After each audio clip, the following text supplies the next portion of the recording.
So what are we going to discuss right now is the priority matrix process. So the question for this is, what is a priority matrix process? So a priority matrix process is a established, structured, and standardized framework for the consistent application of the priority matrix across all departments and operational units na meron ng isang organization. So ang objective nito ay maging mas organized, mas effective ang operations natin sa pamamagitan ng tamang pag-identify, pag-evaluate, at pag-categorize ng mga tasks, projects, concerns, at strategic activities based sa kanilang urgency at importance. So in other words, tinutulungan tayo nito or yung mga unit natin and departments na malaman kung alin ang dapat unahin, alin ang pwedeng i-schedule, i-delegate, alin ang pwedeng hindi na gawin para mas maging efficient ang paggamit ng oras natin at ng resources. So under this priority matrix process, we have 8 different procedures. I-discuss ko din sa inyo yung priority matrix quadrants. So meron tayong 4. So these are the first 4 procedures under priority matrix management process. So our first procedure is identify tasks and activities. So dito naman, nililist natin lahat ng tasks, projects, operational concerns, deadlines, commitments, requests, and deliverables na kailangan complete ng unit natin or ng department natin. And then after natin silang malist, consolidate natin yung mga activities na ito sa isang tracker or sa isang monitoring lists. And then after ng step 1 natin, step 2 is evaluate urgency and importance. So lahat ng na-consolidate nating activities, i-assess natin sila based sa kanilang urgency. So when we say urgency, ito yung time sensitivity nila and importance. And when we say importance naman, ito yung impact na meron sila sa organizational goals and operations natin. After we assess, i-determine natin yung mga activities na yun, kung nag-require ba sila ng immediate attention, and which can be planned or delegated. So, ang step 3 natin after those two is the classify tasks using the matrix. So, ito yung sinasabi ko kanina na meron tayong gagamiting matrix which has 4 quadrants. So, yung 4 quadrants na yun, meron siyang urgent and important. Yun yung first quadrant natin. And then yung second quadrant natin is important but not urgent.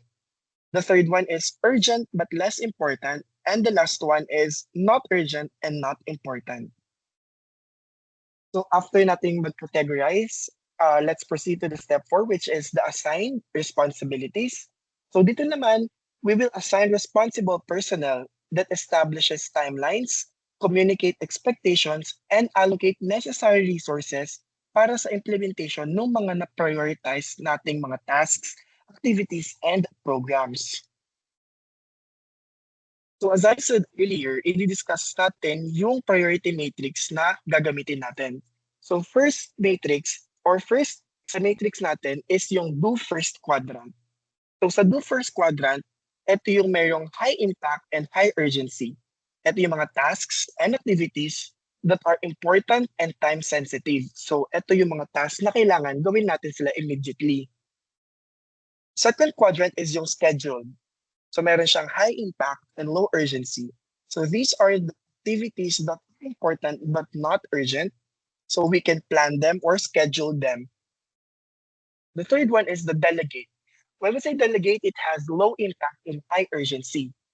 Less important but time sensitive. So magde-delegate tayo if possible. And then the last one is the eliminate quadrant. Ito naman yung mga activities na low impact and low urgency. So yung mga may low value and not so urgent. So we can eliminate them or we can do them later if time allows. Next step natin is step number 5, implement prioritized activities. So we carry out assigned tasks and activities according sa mga approved priorities natin, approved schedules, and approved timelines. After that, i-coordinate natin with the concerned offices when necessary and immediately report urgent issues or delays. And then sa step 6, we will monitor progress and status. Dito naman itatrack natin yung progress ng mga activities, magmo-monitor tayo ng deadlines, magre-review tayo ng mga delayed tasks, and i-address natin yung mga operational issues or bottlenecks affecting sa implementation ng mga projects, activities natin. And then sa step 7, review and evaluate effectiveness. So we will review the effectiveness of the prioritization practices or yung priority matrix management process natin. Mag-a-assess din tayo ng workload management, i-identify natin yung operational gaps, and after identification of gaps, meron tayong recommendations ng mga improvements sa ating process. And then the last step is the maintain documented information. In this one, we ensure the proper filing, we ensure the updating, the retention, and the safekeeping of all records related sa priority matrix management process natin. So these are for monitoring, for audit, and reference purposes. So that's it for our priority matrix process.